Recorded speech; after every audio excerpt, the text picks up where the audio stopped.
3. Balik lagi bersama kita di podcast Bau. Hari ini kita mau bahas apa nih, guys? Sebelumnya kita kenalan dulu nih ke penonton. Oh iya, Kenalin dulu. Boleh. Nama gue di sini Bowo.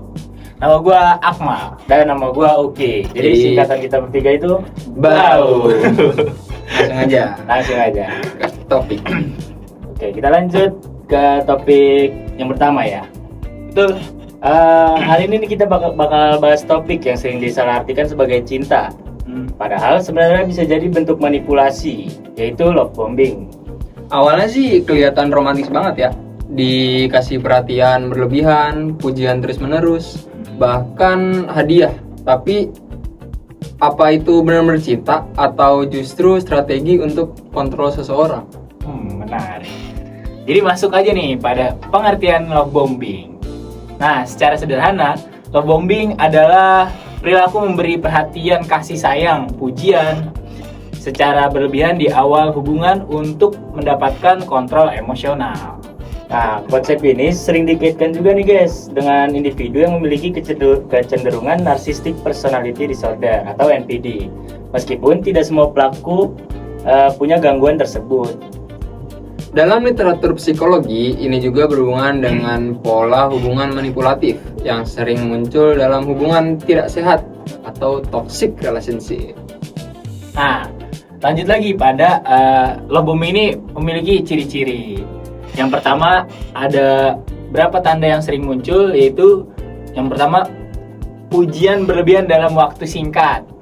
Oh, berarti dia menggebu-gebu gitu. Nah, betul. Emang biasanya kalau cinta itu awal-awal menggebu-gebu soalnya. Iya, betul sekali. Nah, yang kedua nih, cepat bilang aku cinta kamu. Gombal. Yang ketiga, memberi hadiah atau perhatian ekstrim. Terus yang keempat, ada ingin selalu dekat dan mengontrol waktu kita. Tapi kalau dilihat sekilas sih ini bener ya, kayak cinta yang benar-benar intens gitu ya. Tapi justru itu yang diperlu waspadai ya, ada. Betul sekali. Karena yang gebu-gebu nggak semuanya benar. Iya.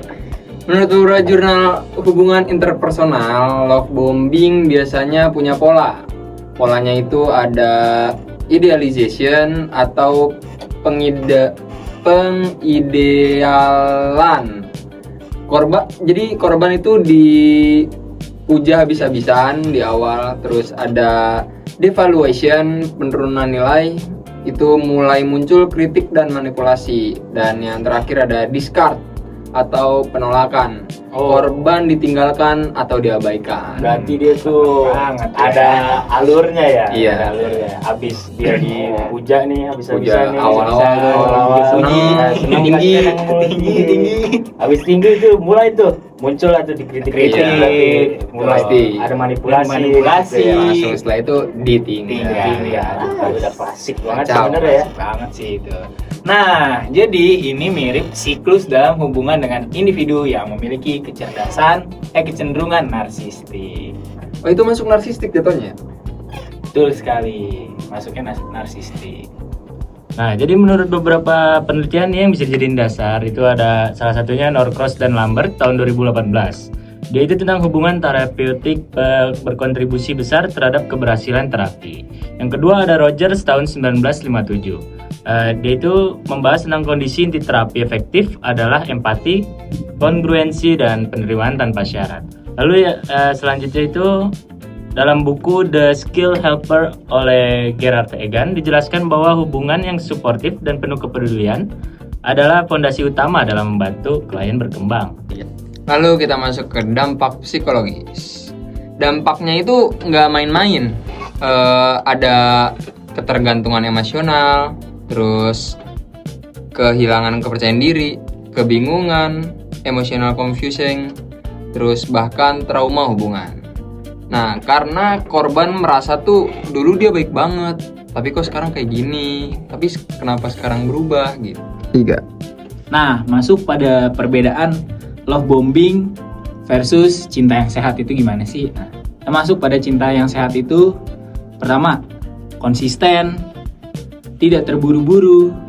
Terus yang terakhir ada menghargai batasan-batasan masing-masing. Sedangkan love bombing itu terlalu cepat dan intens. Terus penuh tekanan emosional. Terus yang terakhir ada tujuan tersembunyinya, yaitu untuk mengontrol pasangan kita. Itu jadinya. Kalau kamu merasa jadi korban, jangan terburu-buru dalam menjalani hubungan. tetapkan batasan atau boundaries Evaluasi konsistensi pasangan dan cari dukungan. Mau teman ataupun Konselor. Dan yang paling penting, percaya intuisi kamu guys. Kalau terasa terlalu bagus untuk jadi kenyataan, bisa jadi memang ada yang tidak sehat itu. Jadi nggak semua yang terlihat seperti cinta itu benar-benar cinta. Ada juga cinta bohongan. kadang itu hanya cara seseorang untuk mengontrol kita secara emosional. Nah, makanya ini penting banget nih untuk kita tuh memahami apa sih itu love bombing.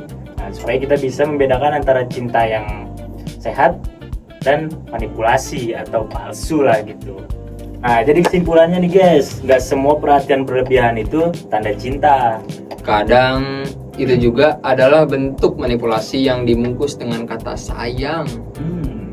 Makanya penting banget buat kita lebih aware dan nggak gampang terbawa perasaan. Nah, karena hubungan yang sehat itu bukan yang paling intens di awal, Tapi yang paling konsisten dalam jangka panjang. See you di episode berikutnya Di podcast Bau.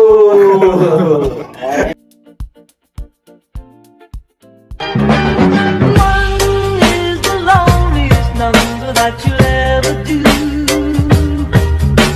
Two can be as bad as one. It's the loneliest number since the number one. One is the loneliest number that you'll